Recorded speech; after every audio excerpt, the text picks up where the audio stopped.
My name is Frederick Lavoie, and I am a research assistant at the Jean Monnet Network on Transatlantic Trade Politics. This is part of a series of interviews for that network called the Transatlantic Trade Videos. We are here today with Elvire Fabry, who is a senior research fellow at the Jacques Delors Institute in Paris, France, and is cooperating with the network as a member of the University of Antwerp team. Welcome, Dr. Fabry, and thank you for taking the time to speak with us today. Hello. So to get into our questions, first, the exit of the United Kingdom from the European Union, the EU, has inarguably been a traumatic event for the two sides, requiring months of difficult negotiations to untangle decades of economic and legal cohabitation. How has the EU managed to keep a united front through all of this? Well, you're very right that this has been a particular worry for the 27 member states of the EU since the beginning. They were very aware that the first threat that they were facing was the risk of a division, and that the British government could take use and benefit of that division, because of course member states have different interests, different levels of economic integration with the UK, and of course we think about Ireland, but there's also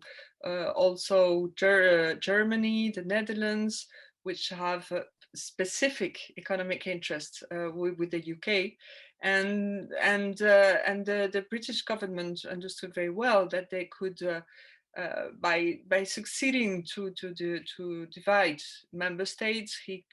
could also win some specific concessions from those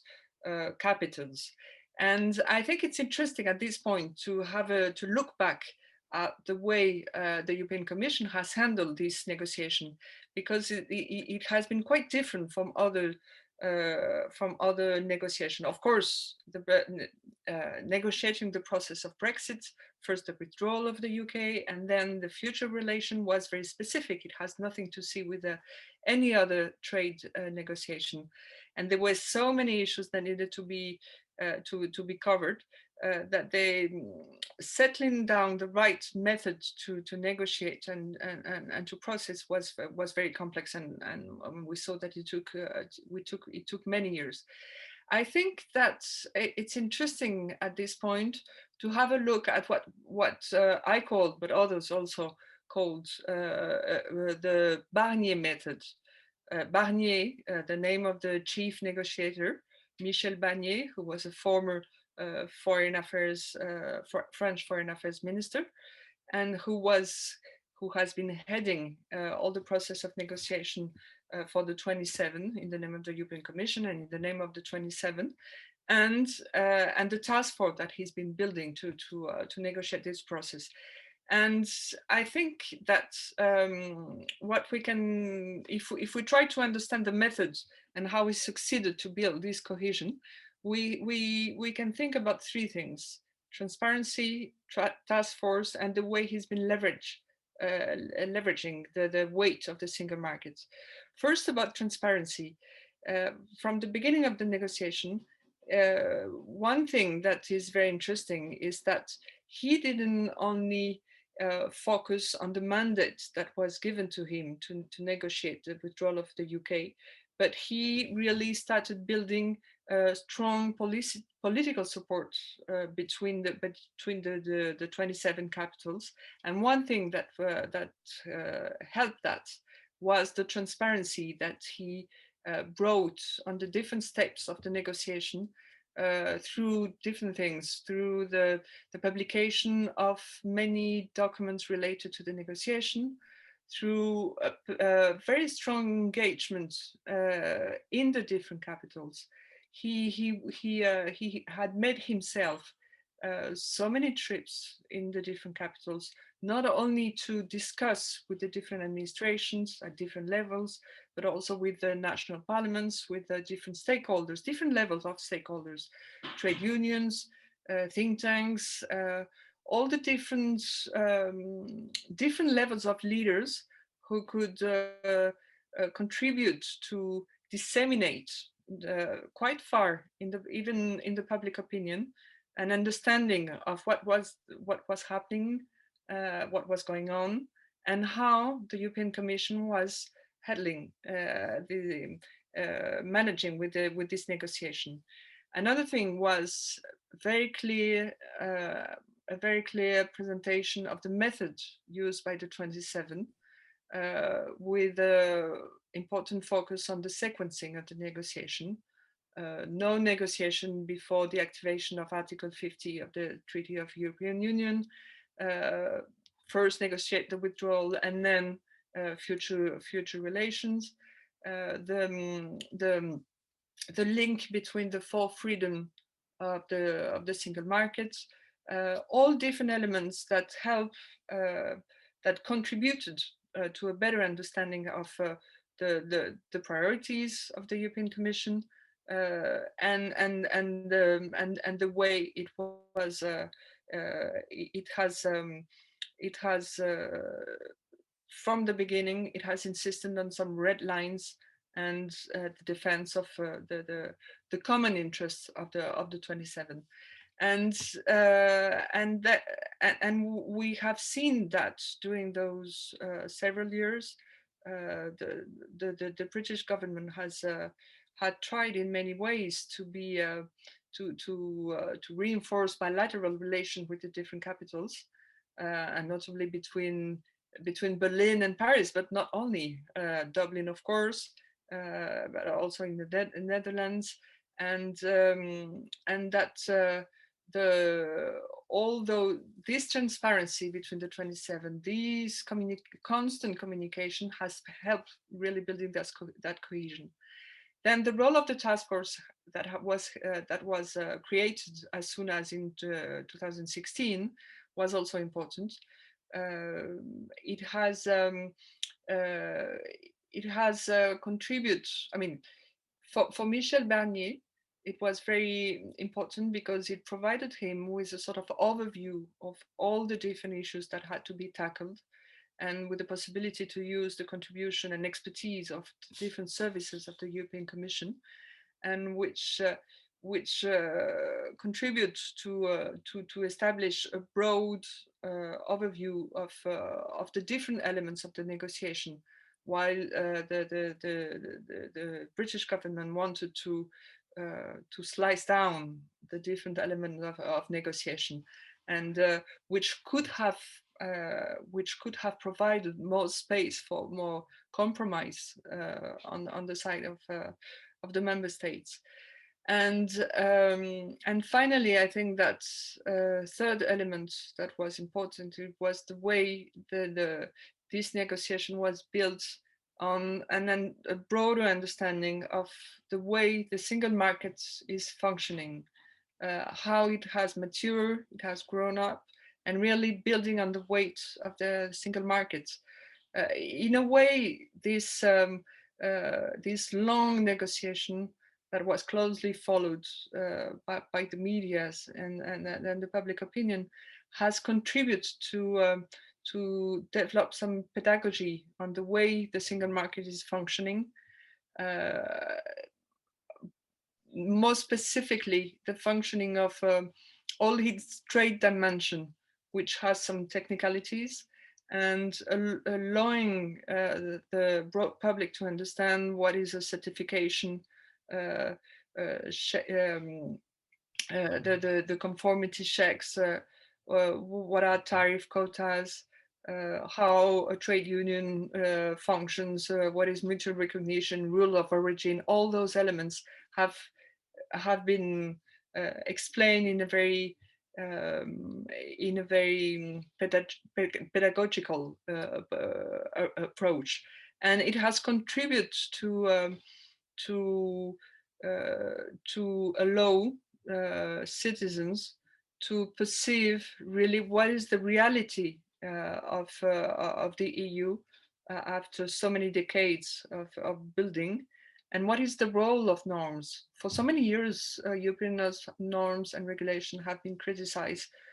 for the work of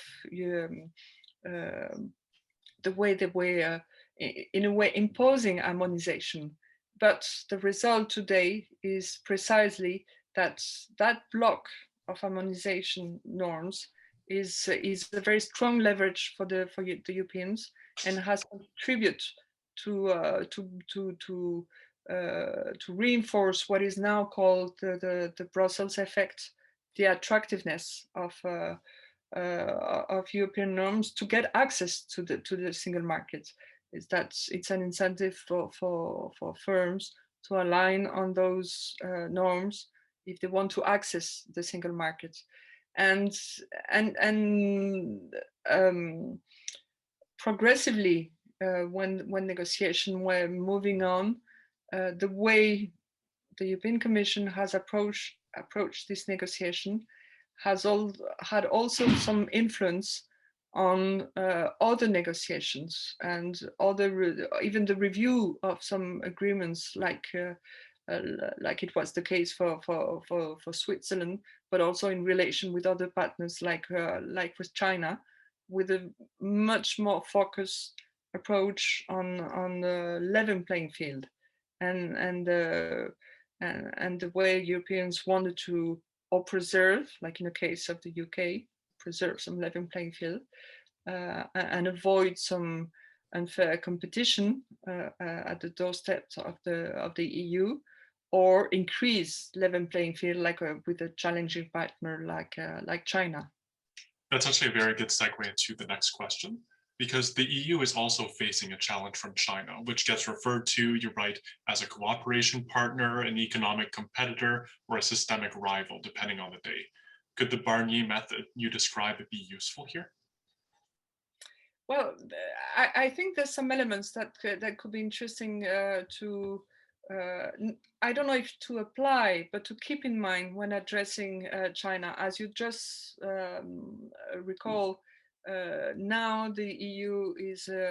approaching China as much as a partner, as a competitor, as a systemic rival, and it's a sort of complex trio to manage with, and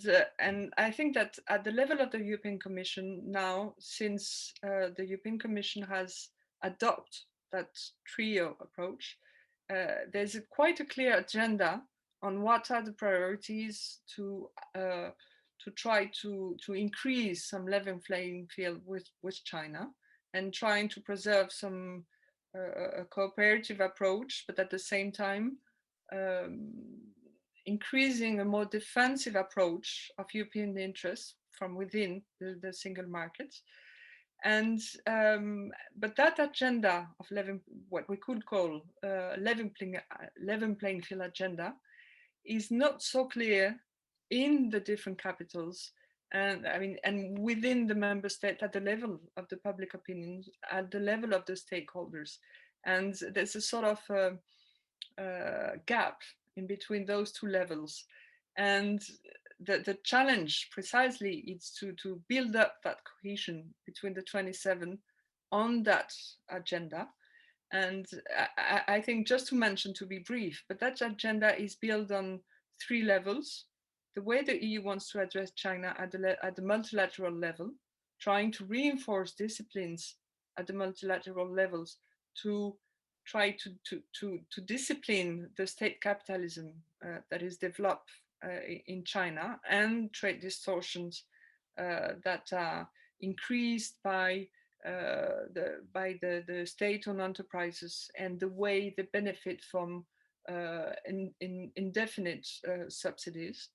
And one priority for Europeans is to re-engage negotiation at the multilateral level, to be able to bring the US and China at the table of negotiations to develop those new negotiations. So succeeding to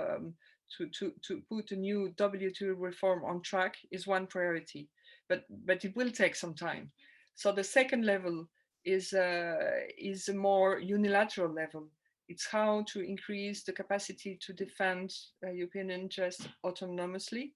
And for that, the European Commission has developed a whole weaponry, if we can call it like that, of new initiatives starting from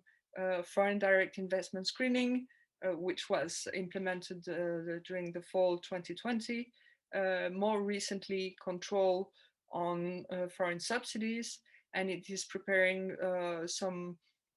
it has just even agreed on more reciprocity in public procurement through the development of an instrument of to allow third countries company to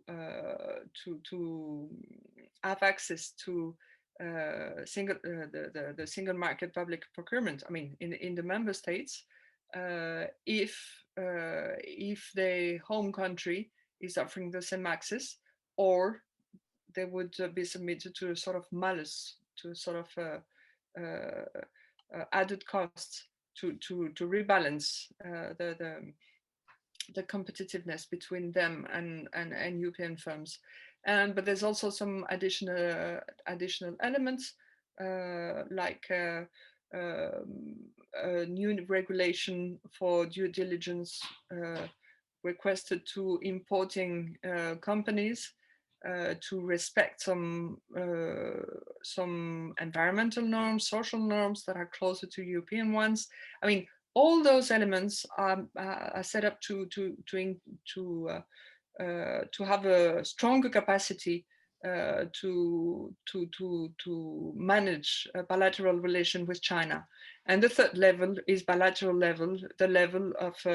the recent agreement on investment that was signed at the end of 2020. But all those elements request some strong support from the European capital, to notably to support the legislative process. And for that, I think that what some elements of the Barnier method used for Brexit could be interesting. And one would be precisely to set up a task force on EU-China relations, to have the capacity to have that sort of bird view on the different issues that have to be addressed with China, and other elements like more transparency between the member states and the European level, to be able to have a bottom-up transfer of information of Chinese investments, Chinese corporations in the different member states, and to have that sort of broad overview over the European single market and how things are moving on would be particularly interesting. Of course, we could dream about having a sort of one voice dealing with Chinese interests, or at least having that sort of coordinating role on Chinese issue like Barnier did for Brexit. But that's maybe another element. But it's really a priority at the moment for Europeans to build that cohesion behind what was launched by the European Commission, which now has a very clear focus. So we've touched on a number of problems and challenges earlier in the interview. What do you think this says about the changing balance of economic power, the rise of China, the decline of the North American and European share of the global economy? Well, the rise of China is obvious, and it has center of attention not only in the EU, but obviously in the States and China and Japan and Canada. Everybody is really focused at that. All the more that at the moment the impact of the pandemic and the economic recession is that the gap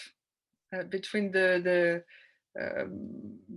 capacity of China to maintain or to go back to economic activity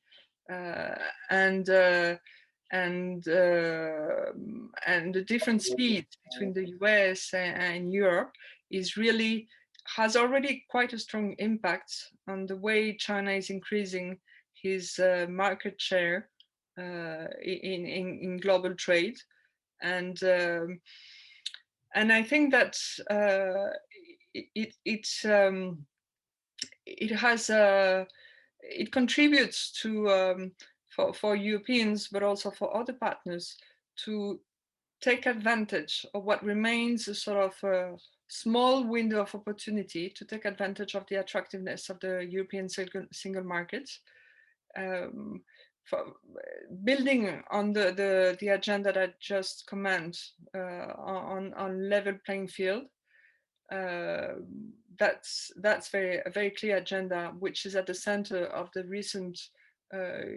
review of European trade policy. Another element is what has been called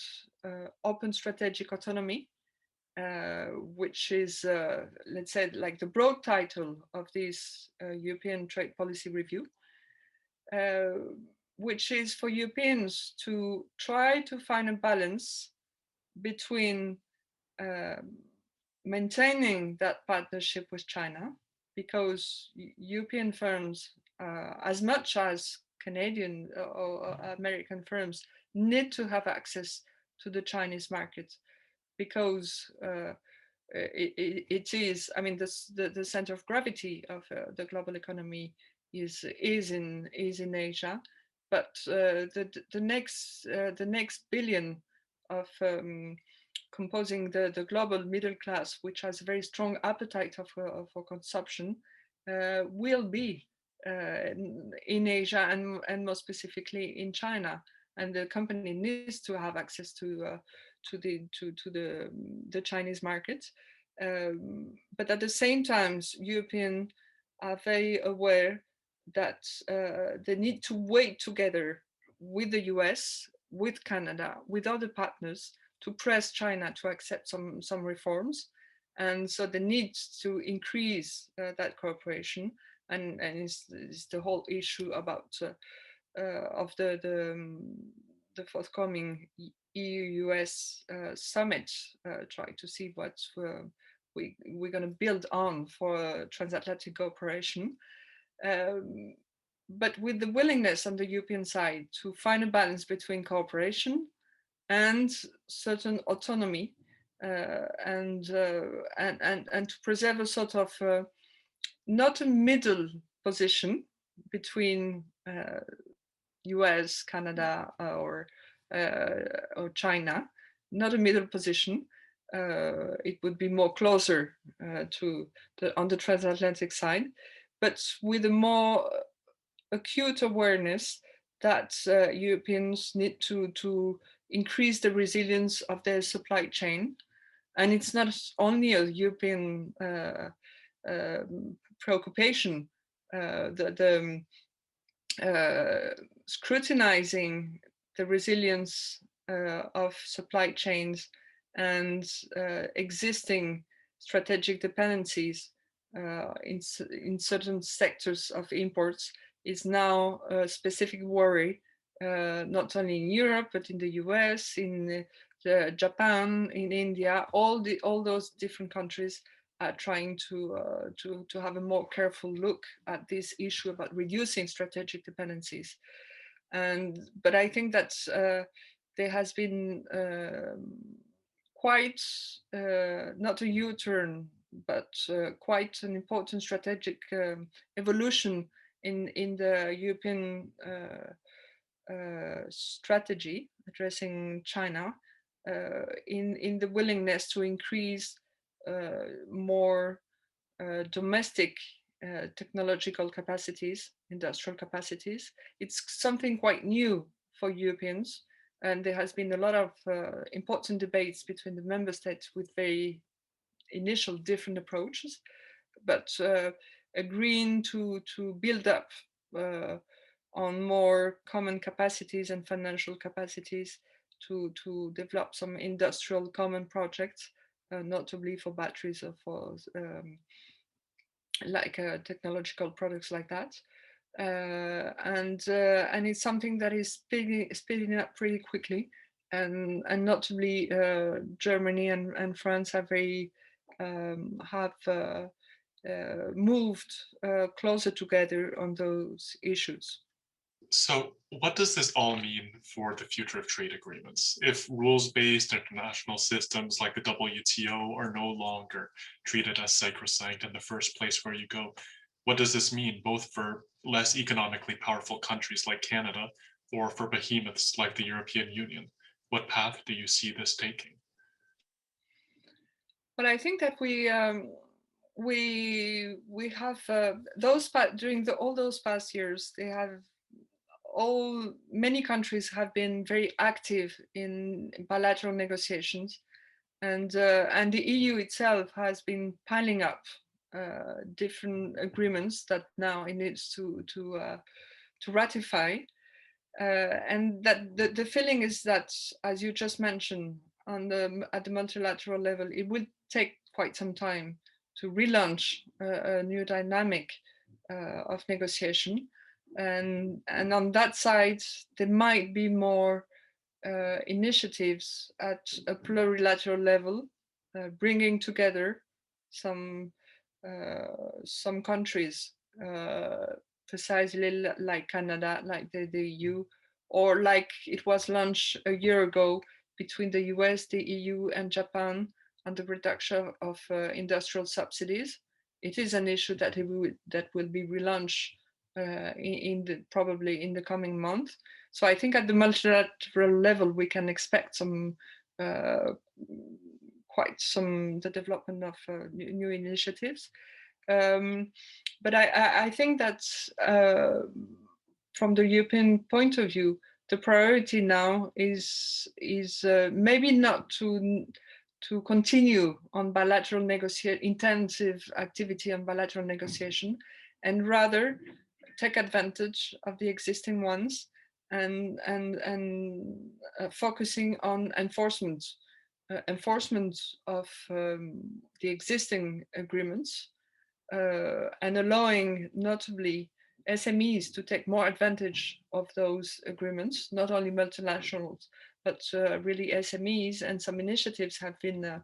launched once again by the European Commission to provide SMEs more access and more legal support to benefit from those agreements. Also, enforcement of trade defense policies and instruments, and the fact that the chief trade enforcement officer has been created recently is precisely an illustration of this willingness at the European level, really to build up with the existing setup, and in a way, or as a way to re-incentivize some legitimacy in the way trade policy is conducted, and more political support. Or support from the civil society, something which is missing in some countries, more precisely. And we see that the ratification of current agreements that have been recently signed, like for Mercosur or like with China, will be hard to bring to the ratification final stage. And so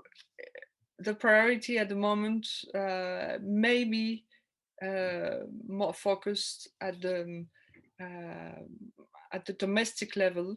really to rebuild that confidence and cohesion between the member states. So I think that may be a priority for the short term, and then most probably what has to be continue on the side of the greening of the economy and greening of trade will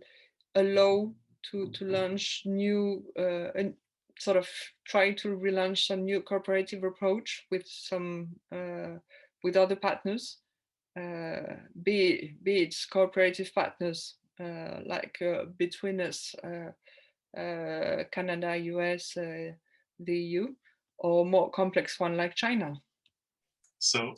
this concludes our interview today. Again, thank you, Dr. Fabry, for joining us. Thank you.